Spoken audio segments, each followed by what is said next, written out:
ya leo tunajiacha mikononi mwako, kila kitu tunakitisha mikononi mwako, mwanao wa pekee Yesu, ili kila mwaminie asipotee bali awe na uzima wa milele.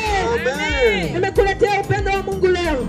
Nimekuletea upendo wa Mungu leo, sio kwa sababu ya kitu chochote, hapana, ila ninakutaka umwamini huyo Yesu ambaye ni mwokozi wa ulimwengu. Neno la Bwana linaniambia kwamba sababu ya Yesu kuja duniani ilikuwa ni kuwaokoa wanadamu na dhambi zao, na kupitia damu yake ya msalaba watu wanafutiwa kabisa makosa yao. Hallelujah. Hallelujah. Amen. Yesu anasamehe dhambi. Huo ndio upendo wa Mungu kwa wanadamu. Yesu anasamehe dhambi. Lakini pia kwa habari ya upendo wa Mungu kwa namna nyingine, Yesu anatujulisha kwamba ipo hatari endapo mtu atamkataa Yesu. Ipo hatari jamani. Ipo hatari wa mwanao wa pekee Yesu, ili kila mwaminie asipotee bali awe na uzima wa milele. Amen. Nimekuletea upendo wa Mungu leo. Nimekuletea upendo wa Mungu leo, sio kwa sababu ya kitu chochote, hapana, ila ninakutaka umwamini huyo Yesu ambaye ni mwokozi wa ulimwengu. Neno la Bwana linaniambia kwamba sababu ya Yesu kuja duniani ilikuwa ni kuwaokoa wanadamu na dhambi zao, na kupitia damu yake ya msalaba watu wanafutiwa kabisa makosa yao. Hallelujah. Hallelujah. Amen. Yesu anasamehe dhambi. Huo ndio upendo wa Mungu kwa wanadamu. Yesu anasamehe dhambi. Lakini pia kwa habari ya upendo wa Mungu kwa namna nyingine, Yesu anatujulisha kwamba ipo hatari endapo mtu atamkataa Yesu. Ipo hatari jamani.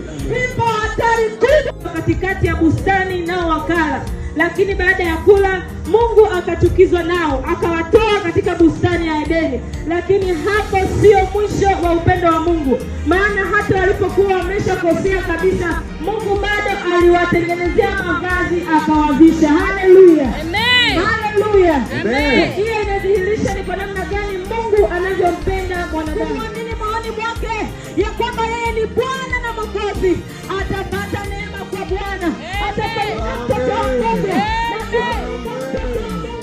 atapata nafasi ya kuurithi uzima wa milele, ataishi milele pamoja na Bwana. Haleluya. Amen. Haleluya. Amen. Na iwapo mtu yoyote atamkataa huyu Bwana, atamkataa huyu Yesu kwenye maisha yake, ipo hatari kubwa. Ipo hatari kubwa ndugu yangu. Ipo hatari kubwa ndugu yangu. Ikiwa utamkataa huyu Yesu kwenye maisha yako, muamini maoni mwake ya kwamba yeye ni Bwana na Mwokozi, atapata neema kwa Bwana, atapata mtoto wa Mungu,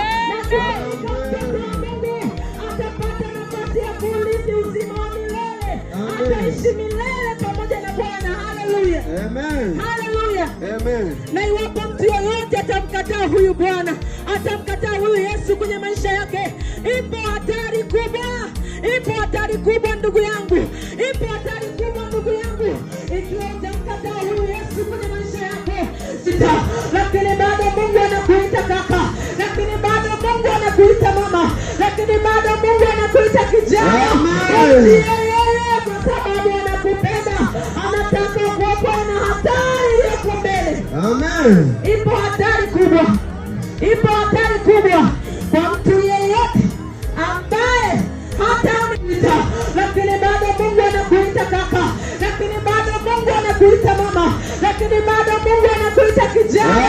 Yeye kwa sababu anakupenda, anataka kuokoa na hatari yako mbele. Amen. Ipo hatari kubwa. Ipo hatari kubwa kwa mtu